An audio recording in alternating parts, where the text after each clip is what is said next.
3, waduh ini ternyata sampelnya susah. Ngulang lagi dari bab 1. Itu ya. Oke, ini sekarang kita masuk ke skripsi. Secara pendaftaran nanti baca sendiri lah. Sekarang masuk ke formatasi langsung. Lu mau setengah 9 kan, Pak Nip?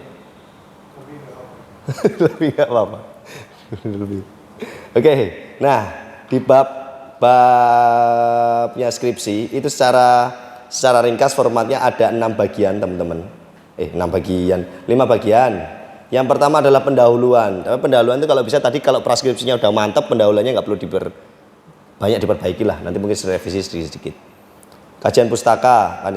Terus metode penelitian tadi sudah. Nah, masuk ke bab 4 sama 5. Hasil penelitian pembahasan. Di hasil penelitian sama pembahasan dicantumkan dulu tuh deskripsi hasil metodenya. Macam-macam kan, ada ditulis kadang-kadang sampelnya ditulis di situ, kadang-kadang ada yang dosen pembimbing nulisnya justru bab 3. Ya, dia ditulis tapi ada juga yang nulis bab 4. Tapi kalau sampelnya sudah di bab 3 berarti langsung masuk ke analisis deskriptif biasanya. Deskriptif dari sampel. Deskriptifnya sampel kuesioner sama data sekunder kan beda. Nah, teman-teman bisa banyak baca jurnal tuh. Atau ya pinjam skripsi boleh lah. Yang sekunder itu jauh lebih sederhana. Jadi hanya dilihat sampelnya apa terus kemudian nilai batas atasnya berapa, batas tengahnya berapa gitu kan. Tapi kalau masuk ke kuesioner itu harus dilihat dia karakteristik populasi sama sampelnya. Pendidikan, jenis kelamin, bahkan kalau beberapa masuk ke agama nggak ada ya. Umur biasanya. Terus nanti ada uji reliabilitas, validitas dan sebagainya. Baru kalau pakai SPSS nanti dimasukkan ke uji asumsi klasik dulu. Sebelum masuk ke uji F, uji T gitu ya, koefisien determinasi. Jadi kalau regresi linear itu sepaket biasanya. Ada uji asumsi klasik, normalitas, autokorelasi, heterokedasitas sama multikol. Plus nanti yang bab 2 selanjutnya setelah itu uji F dulu. Uji F itu harus signifikan. Itu uji modelnya. Jadi kerangka pemikiran dihubungkan dengan Y itu harus di bawah 0,05 uji ANOVA-nya itu, uji F. Saya ada bimbingan, Pak ini ANOVA saya nggak bisa di 0,05. Solusi dari Bapak apa? Ganti model. Saya bilang gitu. Loh Pak, kalau ganti model berarti ngulangin dari bab 1. Lah iya, saya bilang gitu. Nah, gimana? Uji F-nya harus di bawah 0,05. Kalau saya ya harusnya gitu. Jadi biar fit ini kita belum bicara masalah hasil uji T-nya loh. Di format itu. Kita baru uji F-nya ya. Jadi uji F habis itu uji regresi linear. Jadi dia menggambarkan hubungan Y sama dengan alfa plus beta X plus apa itu. Terus habis itu masuk ke uji T, lalu koefisien determinasi. Nah, itu bab 4. Bab 5-nya kesimpulan sama saran. Ada keterbatasan boleh nggak ya? Nanti Pak lihat di sini format yang komplit itu. Kesimpulan itu teman-teman ya, dia punya hubungan dengan rumusan masalah di bab 1. Jadi kalau rumusan masalahnya 4, kesimpulannya ya 4. Jangan ke rumusan masalahnya 3, kesimpulannya 5. Dan itu sederhana aja, nggak usah ditulis panjang-panjang. Kalian kalau mau nulis panjang-panjang di bab pembahasan. Jadi begitu dapat setelah koefisien determinasi, masuk ke bab pembahasan. Di bab pembahasan silahkan nulis banyak. Itu di situ. Dihubungkan misalnya pengaruh profitabilitas terhadap perusahaan. Ini menurut hasil uji ini menggambarkan ini berpengaruh. Berpengaruhnya kenapa? Oh, karena profitabilitas itu juga bagian dari laba perusahaan menghitungnya misalnya. Ditulis dulu punyanya teman-teman. Masuk ke yang alinea berikutnya. Hasil penelitian ini sejalan dengan penelitian siapa? Harus diperkuat dengan referensi yang lain. Punyanya dia mengatakan gimana? Nanti bab alinea selanjutnya tidak sejalan dengan referensinya yang ini. Alfian misalnya tahun 2020. Kenapa? Dia tulis juga. Itu di bab pembahasan. Kesimpulan nggak usah nulis banyak-banyak. Kesimpulan rumusan masalahnya apa? 4. Membuktikan pengaruh profitabilitas terhadap laba perusahaan. Nanti di kesimpulan langsung ditulis saja. Hasil penelitian ini mempunyai kesimpulan bahwa profitabilitas berpengaruh terhadap ini. Yang kedua ini berpengaruh terhadap ini. Yang ketiga tidak berpengaruh terhadap ini. Udah gitu aja. Tapi tetap diskusi juga sama dosen bimbing. Tapi itu saya kasih gambarannya. Jadi biasanya formatnya hampir umum. Terus apa ya? Oh, ini belum masuk ke MBKM ya. Nah ini nanti di bagian utamanya teman-teman bisa baca banyak di sini. Ini bab 1 pendahuluan latar belakang harus apa aja. Pernyataan tentang gejala fenomena akan diteliti. Argumentasi tentang pemilihan topik. Ikutin ini aja. Rumusan masalah apa 2. 3 pertanyaan penelitian. Tujuan penelitian, manfaat penelitian harus ada aspek teoritis, praktis. Masuk bab 2 kajian pustaka. Kajian pustaka isinya apa aja? Dalam landasan teori, ya kan? Dalam landasan teori. Terus landasan teori juga banyak ininya. Terus masuk ke bab 3 ada jenis penelitian, populasi sampel. Jenis penelitian itu apakah kualitatif apa kuantitatif? Tapi saya yakin hampir segini pasti kuantitatif semua. Karena kayak metode penelitian agak jarang yang diajar di kelas skripsi ya. Agak jarang yang diajari kualitatif. Pasti hampir kebanyakan kuantitatif.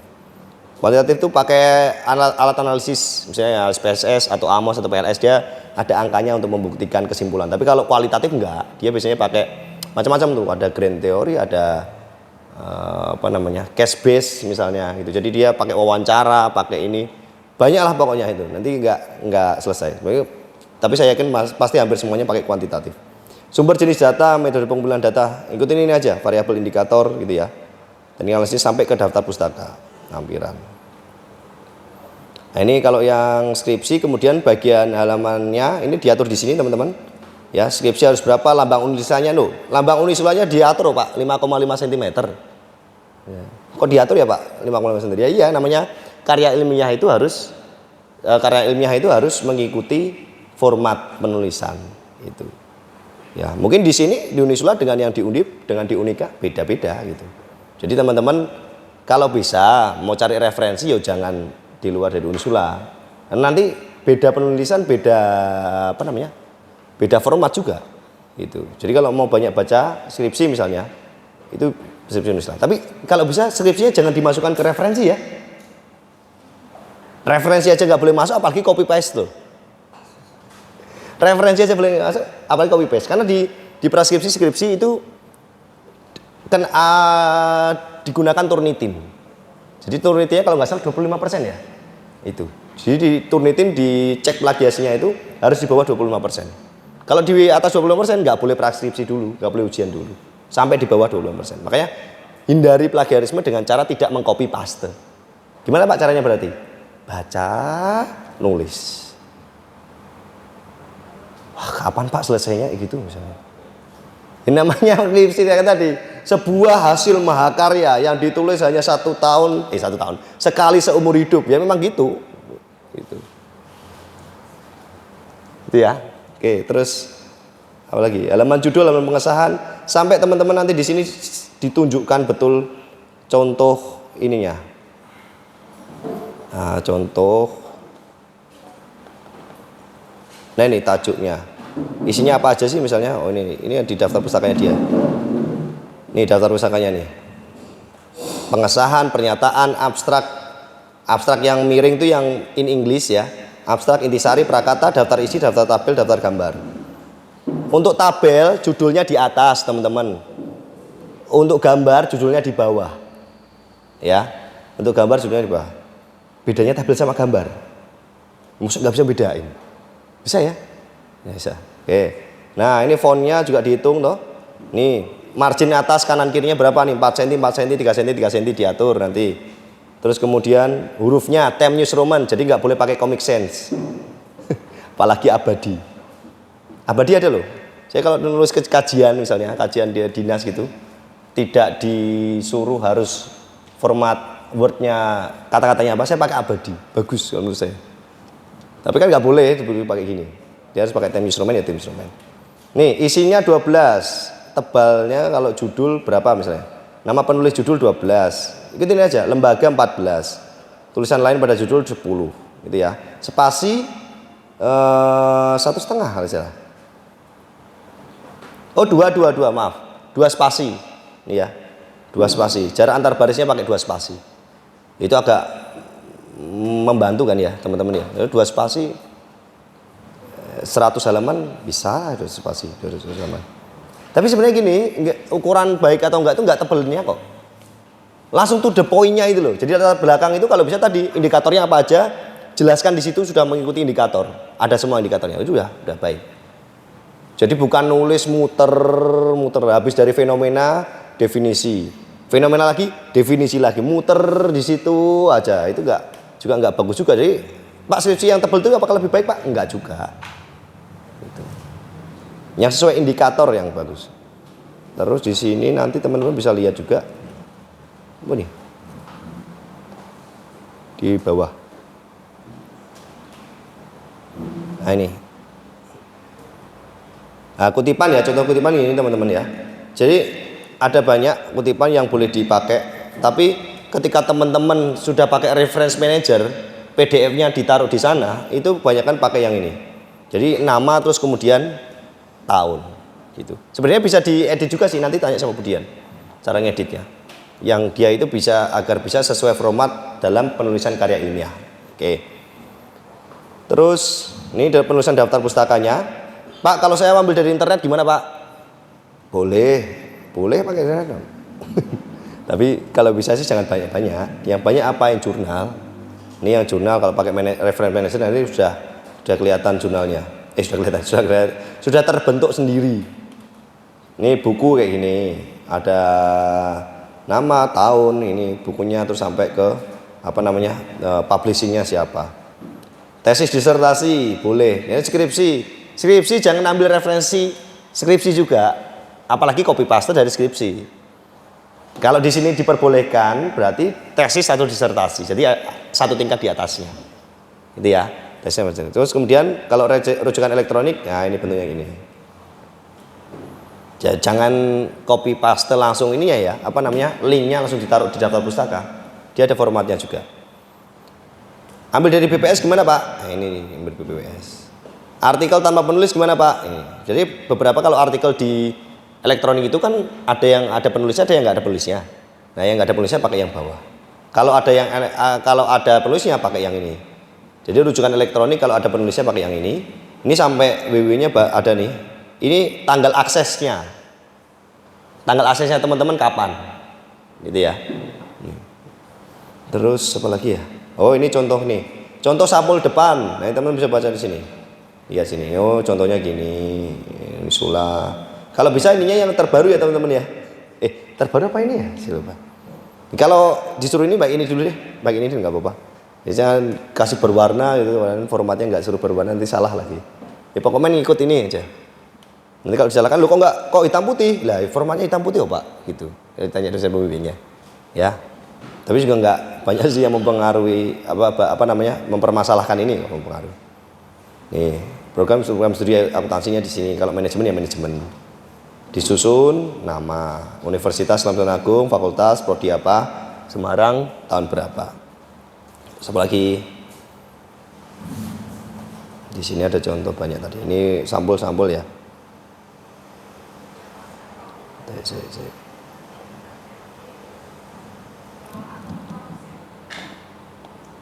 Nah ini apa nih? Halaman persetujuan skripsi setelah ujian skripsi. Tapi kalau kalau halaman persetujuan skripsi atau praskripsi dia pakai yang ini. Ya. Jadi ujian praskripsi ini praskripsi ditulis saya praskripsi. PB-nya udah tanda tangan, teman-teman bisa bawa formnya ini ke sana. Ke apa? TU atau apa untuk untuk melanjutkan ke ujian gitu. Kalau yang setelah skripsi ini pakainya. Formnya di sini ada semua, nanti teman-teman bisa cek ya. Kalau format sih saya yakin tinggal ngikut ini aja gitu ya. Nanti yang jadi PR biasanya itu motivasi sebenarnya skripsi. Gimana caranya biar teman-teman setiap hari mau menulis. Nah, itu kan yang banyak harus di ini. Nah, ini yang gambar ya. Gambar tulisannya di bawah nanti di sini. Dikasih sumber juga. Jadi tidak hanya judul tapi sumbernya juga gambar. Ini gambar, ada judul, ada sumber. Nah kalau tabel gini teman-teman pakainya. Jadi dipilih di formatnya Word itu kan ada kan. Jadi dipilih yang model gini. Enggak yang kotak-kotak penuh ya. Berarti ternyata tabelnya itu yang ini. Tabel apa namanya judulnya di atas, sama tabelnya nomor berapa, sama sumbernya di sini. Dan tabel itu harus urut. Misalnya tabel di bab 2, ya berarti urut nanti dari halaman di bab 2 itu mulai dari tabel 2.1. Lanjut ada tabel lagi, tabel 2.2. Ada tabel lagi 2.3. Tabel di bab 3 mulai dari 3.1, 3.2, 3.4. Gambar di bab 2 mulai gambar 2.1. Gambar di bab 3 mulai dari 3.1. Gambar di bab 4 mulai dari 4.1. Gitu ya. Oke. Jadi jangan 2.1, 2.2, 2.3. Di bab 4 masih aja 2.8, jangan. Karena tabel 2 itu menggambarkan babnya. Baru nomor setelahnya adalah urutan gambarnya. Oke, ini abstrak. Tadi baca sendiri. Nah, ini abstrak. Oke, nah, secara ringkas saya mau gambarkan untuk skripsi semua ada di pedoman. Silakan teman-teman mengikuti pedoman saja untuk menulis skripsi ataupun praskripsi. Oke, saya tambahlah sedikit lagi untuk MBKM. Mungkin barangkali di sini masih ada yang mau pengen MBKM. Jadi MBKM di Unisula ada 2, sementara baru ada 2, wirausaha sama magang. Nah, teman-teman yang udah kerja kok disuruh magang, jadi nggak mau ya mending skripsi. Terus kemudian yang satu wirausaha. Nah sebenarnya ini bisa juga, cuman ada nggak waktunya sambil kerja? Ya mungkin nggak ada ya. Nah, tapi saya kalau mau mengomentari MBKM itu gini, MBKM itu adalah aktivitas yang dimana di semester 6 itu dia bisa mengganti konversi 20 SKS mata kuliah dengan cara magang ataupun membuat satu wirausaha. Nah yang jadi problem berarti kualitas laporan MBKM yang digunakan untuk skripsi itu harus 5 kali lebih berkualitas dibandingkan skripsi. Siap nggak? Skripsi berapa 4 SKS, MBKM berapa 20. Ya walaupun ada aktivitas magangnya ya. Tapi paling nggak kan kualitasnya nggak boleh di bawah skripsi. Itu. Masih ada yang sampai di sini MBKM mau ambil MBKM apa MBKM-nya Mbak? Wirausaha. Oke. Ya wirausaha berarti Mbak punya wirausaha atau di wirausahanya siapa? Bikin wirausaha sendiri. Mbak jurusannya manajemen atau akuntansi?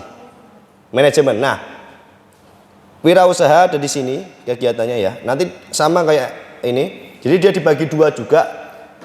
Pra MBKM sama MBKM. Pra MBKM itu hampir sama kayak praskripsi. Di pra MBKM dia ada beberapa format. Nih sistematikanya. Yang pertama pendahuluan. Nanti dibaca pendahuluannya ada apa aja. Profil mitra.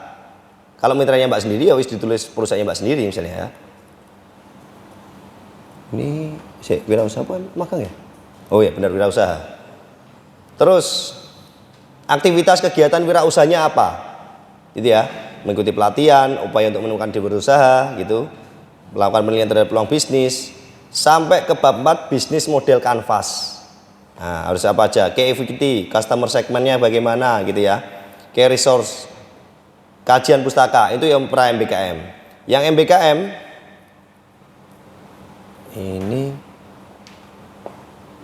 ini yang MBKM yang kedua.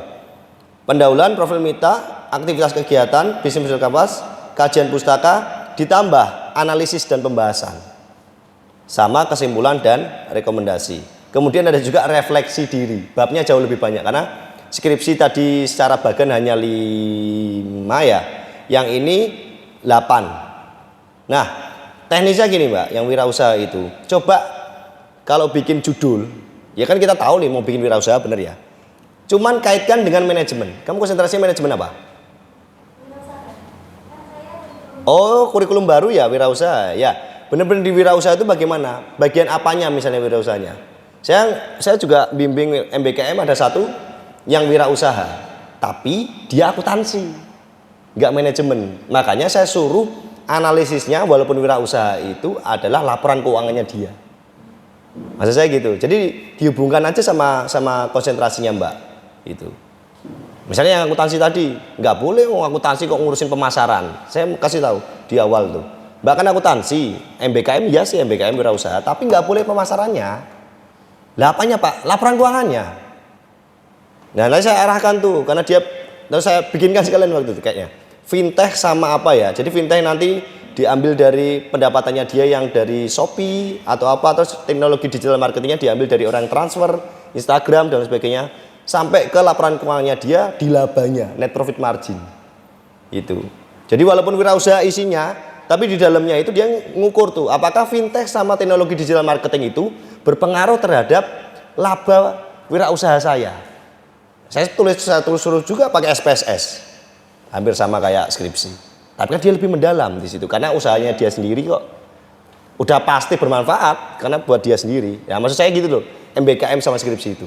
Kalau skripsi mungkin bukan, saya nggak mau bilang nggak bermanfaat juga ya. Karena ini juga mungkin beberapa dibaca oleh yang lain gitu ya untuk menemukan hasilnya. Cuman yang MBKM itu harus jauh 5 kali lebih berkualitas dibandingkan skripsi. Karena konversinya 20 SKS. Dah, itu aja dari saya. Ada pertanyaan? Udah lebih nih ya. Habis jam